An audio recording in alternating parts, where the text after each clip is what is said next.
Welcome back to Long Box Diving, where we explore comics and story arcs pulled from the long box. Now we got the old fogey and the young whippersnapper.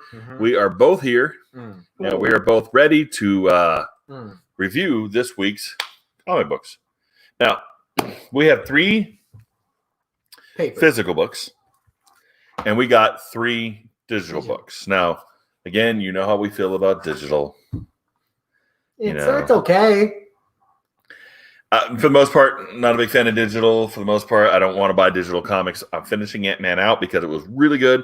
I want to finish it out. And they're doing a digital comic, Hope at World's End. It's only 89 cents. So, yeah, it's pretty cheap. It's 89 cents. It's like, okay, fine.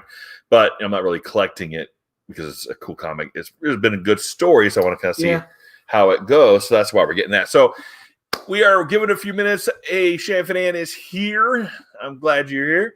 So we're giving a few minutes some people to join us, and we are going to kick off this week's wrong episode. Quick fire reviews with the old fogey and the young whippersnapper. He is apparently so old, young or old, that he doesn't even know what show he's on now. What is it? What show is this? Why am I here? All right. So hopefully everybody had a good new comic book day. Hopefully everybody got their comics and really enjoyed them. There actually was some really good ones that came out. Overall, there's some good stuff that came out. Now, I didn't get a lot of other things because I'm just kind of getting what I normally collect. There hasn't been really anything new per se. It's just the stuff I was already collecting, and it's kind of odd right now the way things are coming out, the way DC's doing Tuesdays and Marvel's doing Wednesdays, which is really kind of irritating me because not because the comics come out, but because all these reviewers are picking things up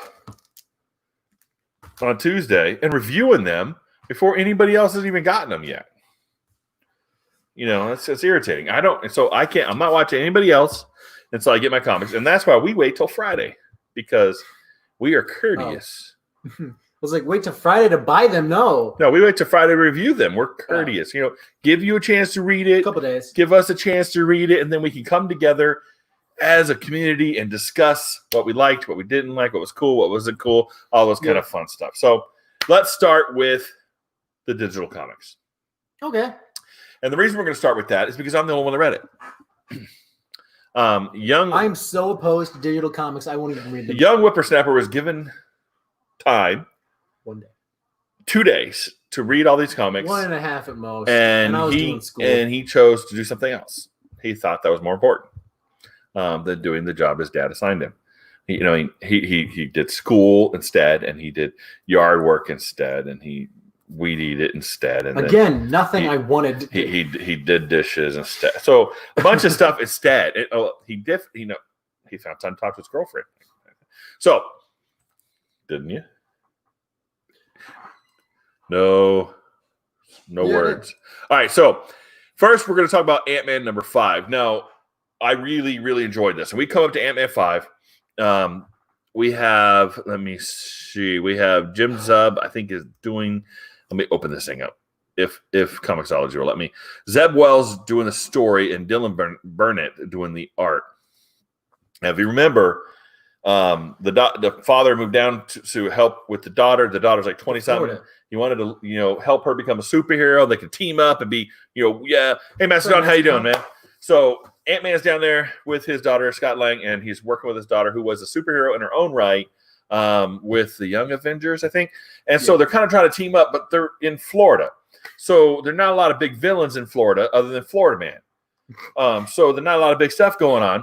And then there's a whole, the bees are missing, and he finds the hive, which was like this Nazi villain guy. And they're like, no, it's not just me. It's Micronax, which is like this bug that's trying to take over the world, right? So they ended up in the Savage Land, and Micronax steals her helmet from the daughter, and he now can control the giant king bugs of all bugdom, and he plans to destroy the world, right? So now that leads up into this, and it was cool because she's like, I've got to go stop him. And so she flies off because she can fly. Dad can't fly. He's like, but I can't get up there. She's like, oh, well. And she takes off, right? Now, normally at this point, I'm like, all right, so they're gonna make the girl just like the super powered super thing, and rah rah, she's gonna go up there, and dad's gonna look like a bumbling idiot. That'd be kind of useless to do at the last book. Yeah, I know, but that's how these things normally go. Right here, recently, it's like there's no challenge, there's no, it's like go and she flicks the dude and wins, right? That's stupid, but that's not what happened, right? She got up there, and he like goes, "Oh, you're back. I threw you off the cliff." She goes, "I can fly." He goes, "Not without wings," and he rips her freaking wings off and throws her back off again. The bug, and somehow she's able to barely grasp on it. She'd be able to climb back up, and he's like, "What do I got to do to defeat you?" And he's beating the tar out of her. And that's when the bug monster that was dying, the one that the Micronauts went to kill, kind of like, "I give you the power of the world hive mind." Ooh. And he turns into the giant robot thing from like Ultraman, but like a bug's exoskeleton Ultraman. His body is made up, and he's like giant, all bug monster all over him, and he's like kiting everywhere. And he's like, "Do you need help?" She goes, "No, Dad, I can do that." And she's like trying to beat him, and finally he's beating the tar out of her. And giant ultra Ant-Man distracts him just long enough for her to rip the helmet off, and then she beats him, right? But she still only punches him once, and it's the big bug monster that clamps him and rips him in half. Yeah, and so that was fantastic. That's fantastic. And it was like, Scott Lang was a hero. She was a hero. There was trials. It wasn't just, I'm a woman. I'm super powerful. She messed up and let him get the helmet in the first place. Yeah, she did mess up and he got the helmet. So that was good. It was a good end. I think that's only 5 issues. And it was a pretty good ending to the story. And father and daughter came back together. He's like, "I really wish the Avengers were here and had seen how epic this was." She's like, "Sorry, Dad, I saw. I saw you were good. I wish my daughter could see me as a hero." So that was fantastic. It was great. It was a good story. It was lots of action, good dialogue, character development. They went through struggles for a digital comic. No, for a comic. It was a digital comic, which is kind of irritating because now I can't collect it. I can't put it in here, and then Amazon can decide at any point they take it away from me if they wanted to, and that kind of irritates me because it's mine. I bought it. You can't print it out, can you? I could screenshot it, but then. All right, so Ant-Man was good. The other 2 books that we got digitally were Hope at World's End. Now, we got Hope at World's End. Do you want to share the screen? No. Okay. Look at what a pain in the butt. The Comixology could have such a better interface. Yeah, UI. So much better if they just tried. So we have 2 different. Granted, they both did not come out this week. But Hope at World's End number 3 or 2 is about Black Adam. And that was good because Black Adam realized this is a virus that's coming from the screens. So with a push of the button, he turns the internet off for Kahndaq. And that kind of limits the spread, right? Because we know it's all spread through screens and blood. And he realized that as well. And he goes and just lightning blasts any zombie in Kahndaq. He killed most of his population. Because he had to save the ones that weren't affected. And he did. He, right, killed them all. And you show him coming back, and he falls into his throne. And the guy's like, "You did what you had to do." He goes, "Yes, I saved Kahndaq." But he was upset about it. And that was good. I like that. It wasn't just him being evil. It's internal struggles. He has his level of justice is a little bit different than everybody else's. But he does try to do what's best for Kahndaq, the people, right? Yeah. And that meant wiping out all the zombies, which means killing all these people. It's really kind of, and so he talks Superman and Wonder Woman, all this comes out. "Hey, can we live in Kahndaq too?" And he's like, "No, go away." So Superman's like, "You don't want to tell me no." Like, that was funny. But the Black Adam decides to walk among his people. Like, what are they really feeling? And he dresses up as a commoner, walks through, and this woman goes, "My son is sick." He goes, "Well, let me see." And she opens the door and it's zombie side, and he goes to scratch. And Black Adam had un-Shazammed himself. Mm-hmm. So he's like normal human. And it just scratches the chest of Shazam. Now he's a zombie. Oh. Boy. Yeah, that was cool. Then we go to issue 3. All right, so issue 1 had to do with Always be Shazam in a zombie apocalypse. was Jimmy Olsen. And then number 2 is Black Adam.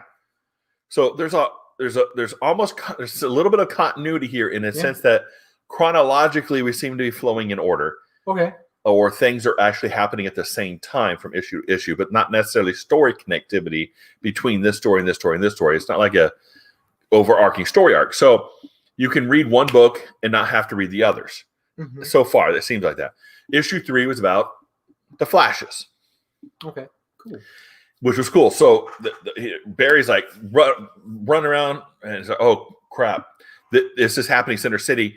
And he's not killing people, but he's trying to save people. He's ruining screens. He's doing what he can. So he's like, okay, it's not enough. So I got to get Mercury and I've got to get Bart. And then Jesse Quick shows up and they're all together because, okay, we're not going to win against this horde. We have to do something different. So it takes 2 people to power a treadmill to open a portal to another dimension. So the only 2 strong enough is Flash and Bart. So they're going together. And Bart's like, I've got to run this stupid. He goes like, you're saving people by running on the treadmill, son. Run. All right. So they're going. Mercury's going and Jesse Quick going and pulling people through the portal. And they're getting down to like the last few. And Bart can't take it anymore. And Bart shoots off the end out into the crowd of zombies. And now Wally has to open keep the portal open on his own. Himself. And he speeds up even faster. And you see the blue lightning coming everywhere. He's like, my heart's about to explode. Because he has heart. And so then Blue Mercury grabs him, grabs Bart, grabs Flash, and they jump through the portal just as it smashes shut. And then Blue Mercury goes, so they're like, oh, he goes, yeah, I just wasn't quick enough. He goes, I can feel it eating me inside. And they're like, what are we going to kill you? He goes, no, we can do something. We can let me go home. So they start running and they slingshot Mercury into the Speed Force. And he fades away into this blue ghost image in the Speed Force, smiling. That was good. Another one. Very good. So that was it was good. And it was stories that you don't really have to read one to read the other. This chronologically things are happening either at the same time or one after another between these stories. You know what the zombies are because you read Deceased. Yeah. But now you kind of get in this each individual character or groups of characters. What happened here? And it was cool. So that was, I like that. All 3 of those were really good. And I hate to say it, but I do recommend getting them. They were that good. To me, I really enjoyed it. The art was good. The formatting was good. It was made for digital. And the stories were, other than Ant-Man. Ant-Man wasn't made for digital. It was made for print, but they turned it to digital. But it's a good story, and I think it's the end of the story. I just hate that I can't put it in my shelf over here, right? Because... All right, so now we move on to our printed books. Yeah. And the one I've been waiting for a while now. Yeah. Death metal. Dark Knight's so shiny. Death metal. How do we not get the glare? Oh, you can't apologize for glare. This is here. It's going to be there. There's nothing you can do about it. This was fantastic. Greg Capullo's art is just... I love it. Crazy good. Scott Snyder, again, his writing got a lot of words. Okay. Yeah. But and then some of the things like this red, I don't like. That was rough to read. I don't like red on black. It makes it really hard to read it. I've got to like tilt it. Like it's just that's annoying. All right. Follow along. So if you followed event, you had to read Justice League, you had to read Dark Knight Metal, you had to read all this other stuff to get what's going on here. But it's all a carryover story arc. So now we're into this next version of the story arc. And there's things I want to point out. I mean, look at Swamp Thing. Look at Swamp Thing. Oh, I loved that. Do you know why he's like that? Because they're killing off the nature. They burnt almost all the trees of the Parliament. Like one left. So he looks like this rotten zombie husk. Thin, frail, It was fantastic. That. I love that. You have the T-Rex Batman. That was cool, and they made fun of him because of his arms. You're not Batman. It's like, I am Batman. How do you throw batarangs with those arms? With those tiny arms. They're proportioned. He's like, and I'm working on that. Then you have this page, right? Oh, that was... Does that remind you of anything? It reminds you of Rebirth. where they're all coming up. It kind of like The New 52. Yes, he kind of played on that. Then you got Batman that uses the Black Ring. Then we have Lobo in there, and I don't know why. He just like he's like there. And then we see Wally, fantastic. Mm-hmm. I loved the way he explained it. Yep. Then we see the death of the Batman Who Laughs. I kind of like. And if you haven't read this, you need to go read it now because there's some spoilers. I kind of liked his. It's like you should have called it Anti-Crisis and Anti-Crisis and Direct Crisis. And Direct Crisis Because AC/DC. Yeah. And then look at the button. It's a frowny face. Do you remember the button? No. Watchmen. Oh yeah. And then also it was in Batman Flash Watchmen. And then if you flip through, and they're going to. I love the turd sandwich analogy. Did you notice this guy? You know who that is? What's up, Craig? Hey, Craig, how you doing, man? Yes, you finally caught a live stream. Yeah, that I think is Dr. Manhattan. But I thought he just merged with Wally in Flash Forward.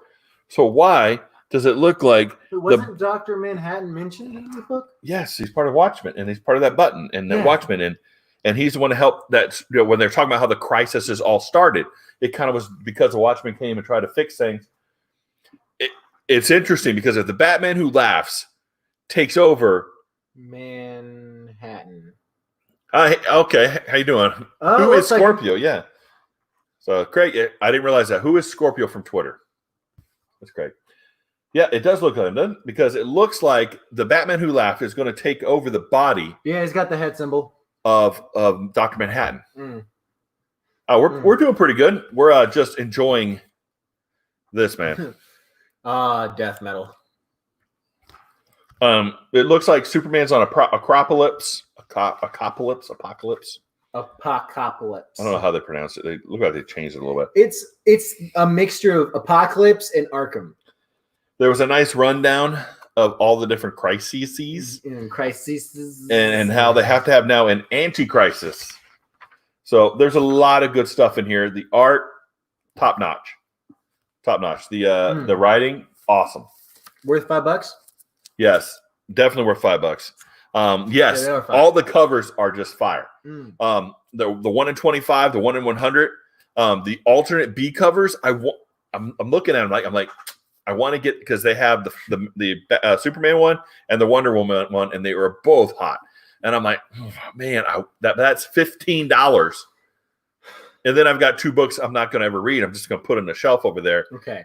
So Superman's being taken care of right now. And how do you think he's going to get out, or they're going to get him out? I don't know.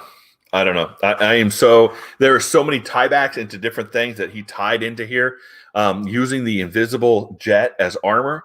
There's like you're right. You do know Batman. Batman would use a shield. It's crazy. I'm not Batman. I'm not Batman. Then you got I'm not Batman. There's so many different things in here, and he ties it all together really well. He ties all these crisis stuff together really well. Yeah. The metal stuff, Perpetua, all that. Man, it is fantastic. Art's top notch. Writing's great. Even though I hate Undiscovered Country at the moment. But this is fantastic. Batman looks so dope. To me, definite recommend from the old fogey, young whippersammer. What's your opinion? What did you think? Oh my goodness. It was beautiful altogether. I enjoyed the backstory of Batman, how he went to the park. He's like, it's to honor those who fought and died to protect Arkham. And then he tied that back in later, and that was great. Yep. So what do you think? Recommend? Yeah. All right. So that is a definite recommend from both the old fogey and the young whippersnapper. So I love how he gave us the definition of deadbeats. Okay, what is the definition of deadbeats? Well, basically the dead bats used to bang drums to scare the British, and that became deadbeats. And then the British burned them alive. So now they're deadbeats. All right. So the next one we picked up was Batman and the Outsiders 13. I was kind of interested how they're going to play the next issue. All right, so what do you play? Go ahead. After Raz showed off a little bit, gave them a teaser of what his weapon can do. Yeah, the new weapon, right? Yeah. The new electromagnetic weapon. And now Black Lightning it's like, Batman, what do we do? Right. So here's the thing. This is Batman and the Outsiders 13. One of the major reasons I kept on this book was Dexter Soy. Yeah. Dexter Soy's art is awesome. I love Dexter Soy's art. I don't know what you guys think, Craig or Mastodon, but I like Dexter Soy's art. And this is Tyler Kirkman cover. But Dexter Soy's art is really good. Brian Hill's writing is really good.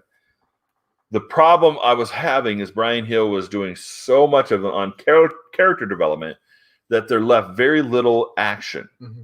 And some of the action scenes that Dexter Soy can do are just like fire. They're awesome. I love them. But this here is now Hill and a new guy doing the art. And that guy, I noticed that. Glib Melikhanov. Now, the art's not bad. No, it's not bad. It's different, right? Look at that Batman. That Batman looks really good. What was it? Not Batman Beyond. What was the cartoon Batman? Batman? I don't know. I don't. So you haven't read this Outsiders yet? Okay, we'll keep it spoiler light. We won't spoil it for you. All right. So to me, the art's good, but it's more on the cartoony side. Yeah. Which is not saying it's bad. I like the realistic and gritty of Dexter Soy's art. This is more of a cartoony art. It's got smoother lines. It's still really good. Oh yeah, you can still tell the intensity on Raz's face. Yes. Like the sternness and the meanness right there. I love that. I mean, this face here, yeah. Look at that. What's up, Southern Comic Geek? It's very good. Hey, Southern Comic Geek, how you doing, man? So overall, the story's good. The idea here is that Ra's al Ghul. Yeah. So exactly. So Ra's al Ghul has got a super weapon, and that weapon has come from aliens. Yeah. So yeah, exactly. Bruce Timm type style. So it come from aliens. It's on the electromagnetic spectrum, and they're trying to figure out how to deal with that. You also have some interpersonal play between Orphan, her mom, the Signal, and Katana. You have all this kind of stuff going on. A lot of interpersonal story and development. And should we do this? Should we go here? Should we do that? How do I feel about this? How do I feel about that? Even the fight scene. There's a fight, right? There's a little bit of a fight between. They're practicing. It's a spar. Let's be honest. So they're practicing. And then there's the mom and Katana are going to fight, and all you see is running at each other. And that was, and then it's over. So we didn't get that action. They're like first to draw blood. Yeah. Yeah, but we didn't get the fight scene. I wanted to see Katana versus Lady Shiva. Yes. And all I got was them running at each other ninja style, and then Katana walking down the stairs. That's what we got. And I'm like, oh man, cut some of this other junk out. And give me the fight. That's what. So, personally, it could have been better. I'm probably dropping this because it's been 4 or 5 issues now where very little action and a lot of character development. I mean, can we at least finish out this story? The problem is it's been this story for 13 issues. Oh, this arc has been going on for 13 issues. Okay, I don't necessarily have everything that's happened could have been done in 5. Mm-hmm. And there was good fight scenes earlier with Caliber and fighting all these ninjas. They were trying to get the girl, and or when the jet blew up and Black Lightning built a ball around him and Katana and brought that down to the ground. Fantastic stuff. But it's just been like dragging for the last 4 or 5 issues, and I'm like, okay, I need more action in this because I'm an action-oriented guy. That's why I read comics, is because I can't do those things physically. Yet. But no, I don't want to convince you not to buy it. If you like it, it's a good story. I'm not saying it's not a good story. The writing is done well. The writing's well. The art's good. I am a dynamic. I want a lot of action, and I want character development, a little character development, and a lot of action. That's what I like. But this is the opposite.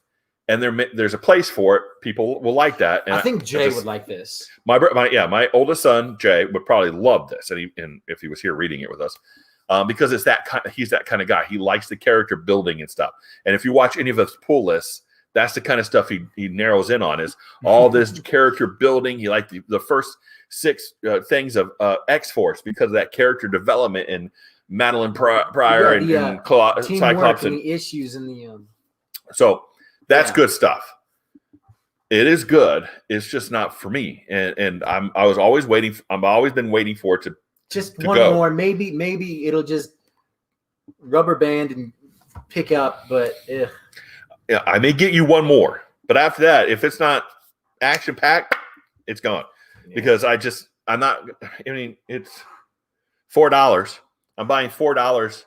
For that, where I have Kindle Unlimited and I can read character stories 600 pages at a time for free. Why am I paying for a visual medium that's just basically me reading a novel?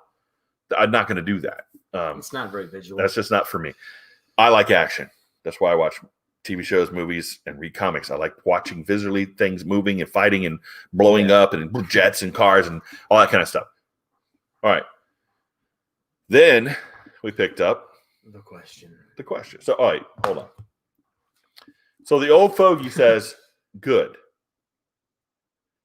But I recommend if you like character development. I do not recommend if you like action. Young whippersnapper? Being honest, if this was animated, I'd probably watch it. It'd have to have more action. If it was animated, I'd be like, all right. So do you recommend it or not? You like it? Yeah. I mean, so far it's not bad. I mean, all right. So if you had $4 of your own, would you buy that? You know what? Yeah. All right. So we have a split decision. No. Yes. All right. Here we go. The next one is. I can't really get entertainment for $4 like that anywhere else. Because you have no money. All right. So the next one was the question. This is question book 3. And got this. If you've read the first 2, we started off with the question, not knowing who he is. There's some mob stuff going on. That's the part of the question. No problem, Greg. How you doing? Have fun on your call. Hey, Perry. Hey, Perry, man. Oh, goodness. Yeah, I've been on a work call too. My work computer's like right there. So, yeah. So the question, book 3. Now, if you read the first 2, you saw that he's trying to figure out who he is. Something's going on, working with the mob, and then he figures out this face thing. This person, this being is out there. A man with no face, a man with many faces. Yeah, question mark. Who is that? And then he ends up going into the past, where he is a cowboy. And there's like this redhead in the past who's trying to find the man with many faces, and so there's that whole story. Yeah, and he's helping another gentleman, and the mob is coming, and they're shooting it out, and so a bunch of stuff. Good story, kind of weird, a little weird because we're like, what's going on? And then now we get into this one, right? And the weirdness continues. Would you say the story's about as jagged as the art? The story is as jagged as the art. Now, I'm not a super fan of the art. Okay, I like it. It's okay. It's good art. I'm just not a fan of the art. But there's a lot of different pieces and times of action within the story. But there's a lot more story than action. No, if it was more, no, that's still pretty scribbly. Now, it is written like a 1940s, 1920s, 1940s gumshoe, right? That he's a noir, right? He's this private gumshoe detective, and this woman comes in. It was a dark and stormy night, and she was hot, and she came in, and all that she was redhead. She was a redhead, and I'm partial to redheads. And, even the dialogue there is like this. Old Lester had this thing he used to say. He said, "Every man is good. Some of them just know how to hide."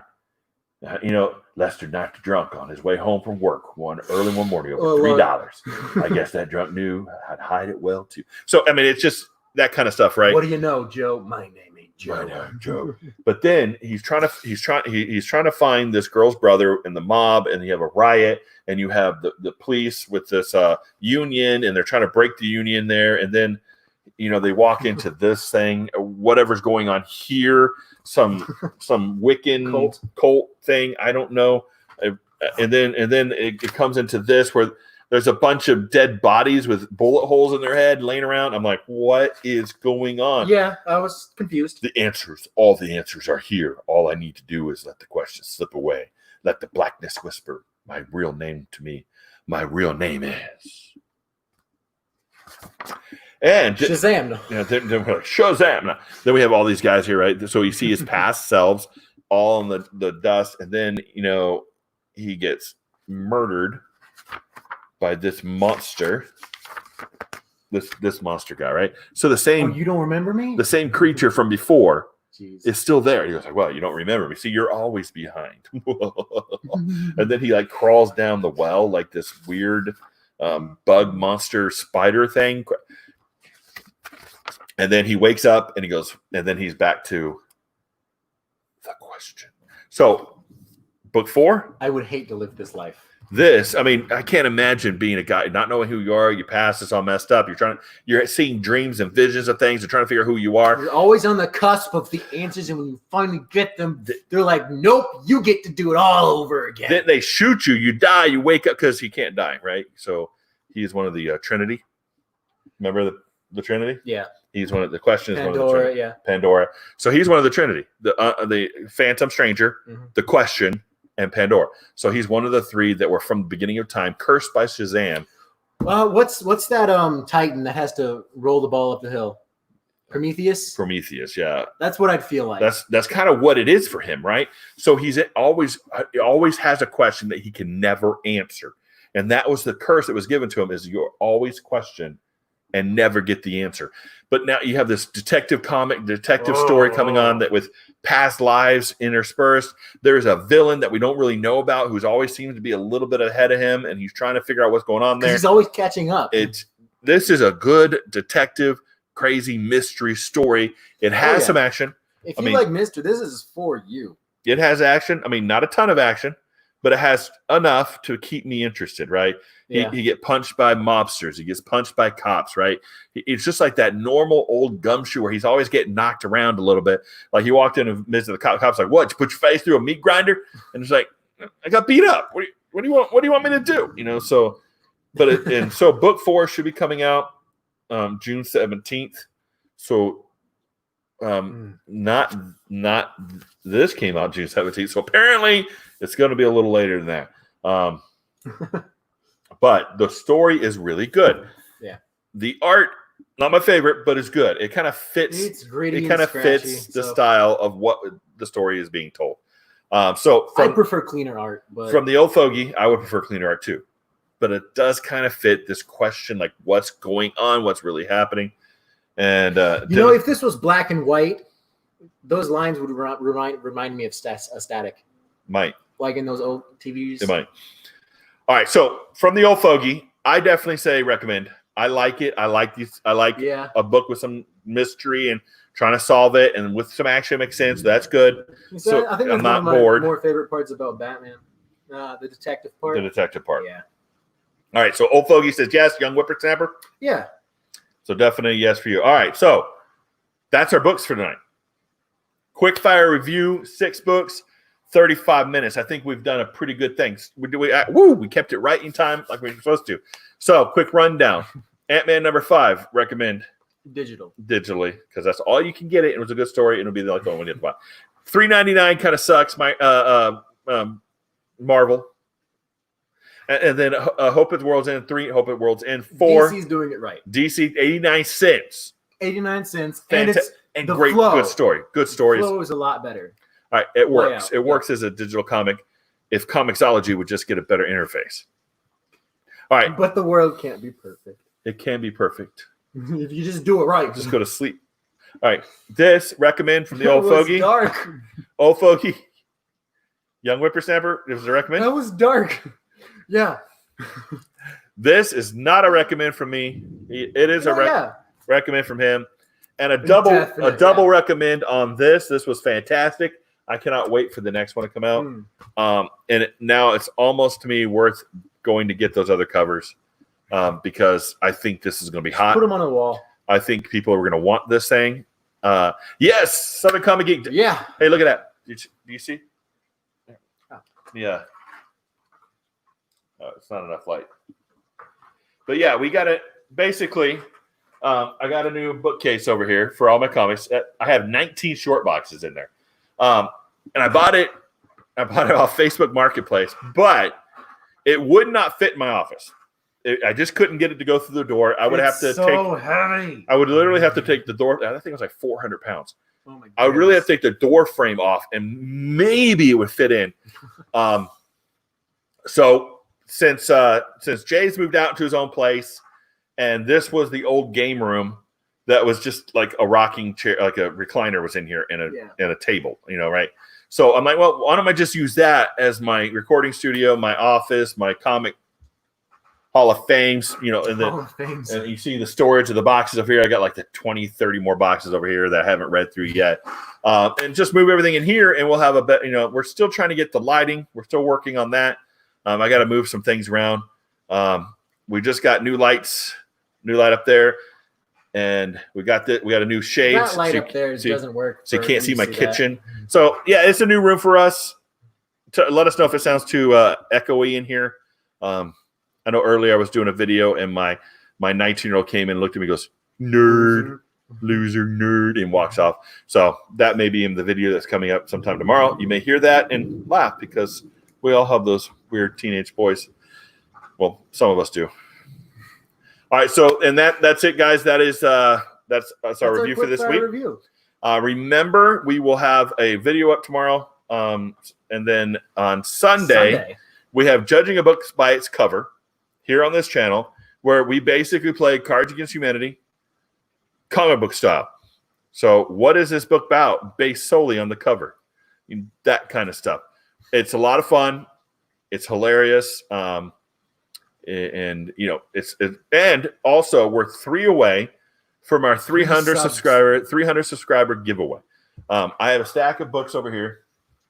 I'm not giving them all away, but we're going to give away a good bit to people that our subscribers that are on watching our stream. So on our 300 subscriber giveaway, we'll have somebody. You'll have to sub up. You'll have to put a comment and do something on Instagram, that kind of fun stuff, and then we'll pick our winners and send stuff out. And I gotta get a lot of Gemini mailers because I got so many comics sitting over there that I'm ready to give away. So again, share this out, hit things up, let everybody know when we hit 300. We're gonna be doing a 300 sub giveaway, and we'll have some comics to give away, new stuff, old stuff, and it'll be a lot of fun. And again, Sunday night, 5:30 here on this channel, we'll be doing our game night, judging a book by its cover, and that's it, right? I think that's everything. So thanks everybody for joining us, and we'll see you next time here in the long box. box. Yeah.